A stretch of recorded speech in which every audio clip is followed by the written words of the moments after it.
My name is Clive Bettington, and I'm the chairman and founder of the Jewish East End Celebration Society, which we founded 10 years ago.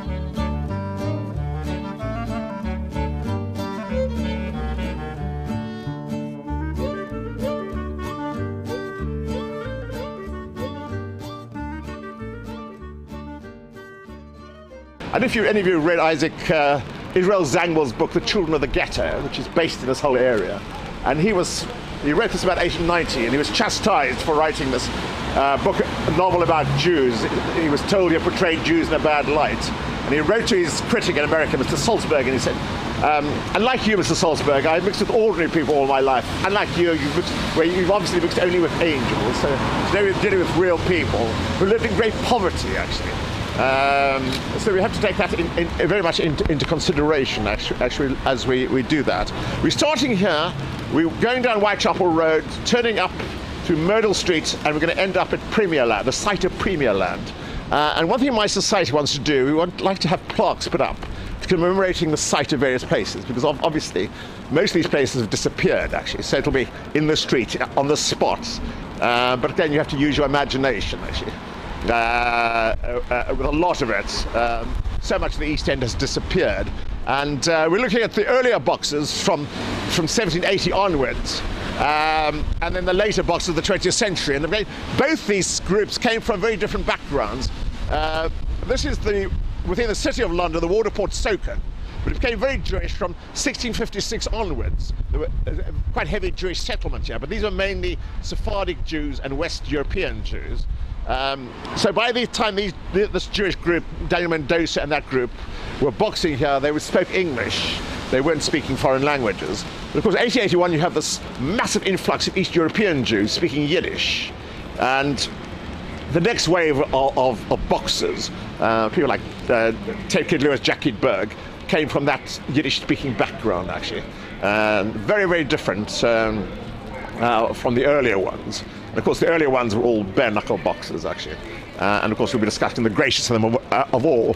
A woman who's supposed to come today is called Tina Carr, and her father owned a restaurant, which is more or less in the... I was hoping she'd come to point out the exact spot. There's another reason why I'm interested in boxing. I do walks all aspects on literary history. At the moment, we're raising a statue to Isaac Rosenberg, the great poet, painter of the First World War. We're raising money for that. But I'm also on a committee to establish a boxing hall of fame in the East End in association with the London Ex-Boxers Association.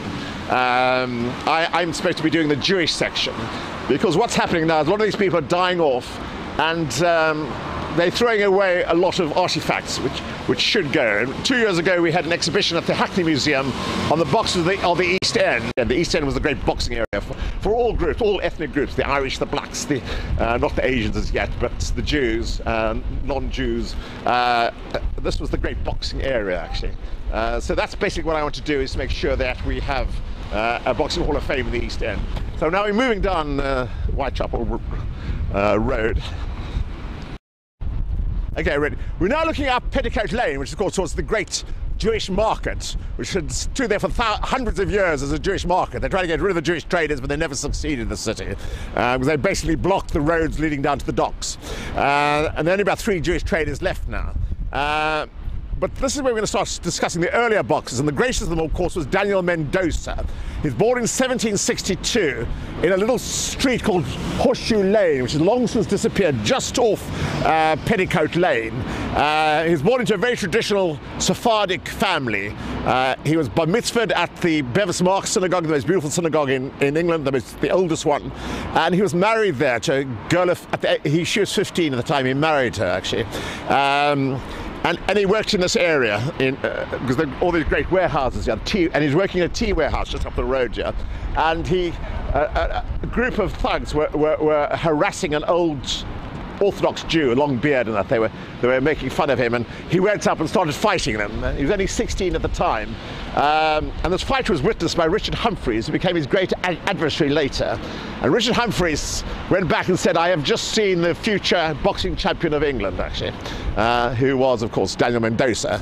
He became known as Mendoza the Jew, and of course, what his great contribution was, he was known as the father of scientific boxing. He was only 5'6" and 11 stone, but he could take on men much bigger than himself, because in those days they didn't have categories. You could box any size you wanted to. You didn't have welterweight or heavyweight. And he used to take on much larger men, and it was his scientific boxing that made him so great, actually.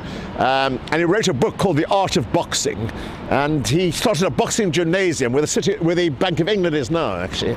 And you'd have boxing exhibitions there, you come and train there. And again, he's a very well-educated man. He wrote this book, and he boxed all over the country, boxed Richard Humphreys, and of course he earned a vast income. At one fight he was given £1,000, much of what that's in today's terms, actually. But he led a very profligate lifestyle. He spent a great deal. He had every luxury he could possibly want. And he even got to meet the king, George III, and they think it's the first Jew George III ever met, actually. And another person is very much, and a lot of people claim to be descended from Mendoza. If you go to a lecture on Mendoza, people say, now who's descended from Mendoza? And the whole room puts up their hand. And then they say, are you descended from the 3 children, Mendoza children, who were shipped out to Australia? And the hands started coming down, because Mendoza was a very common name in those days. And if you go to the Sephardic cemetery along the Mile End Road, it's full of Mendozas, and not all of them, of course, descended from Daniel himself, actually. One of the people I know is descended, a very grand figure, is the 4th Marquis of Reading, who I've been in touch with. His daughter, Mendoza's daughter, married a Mr. Isaacs.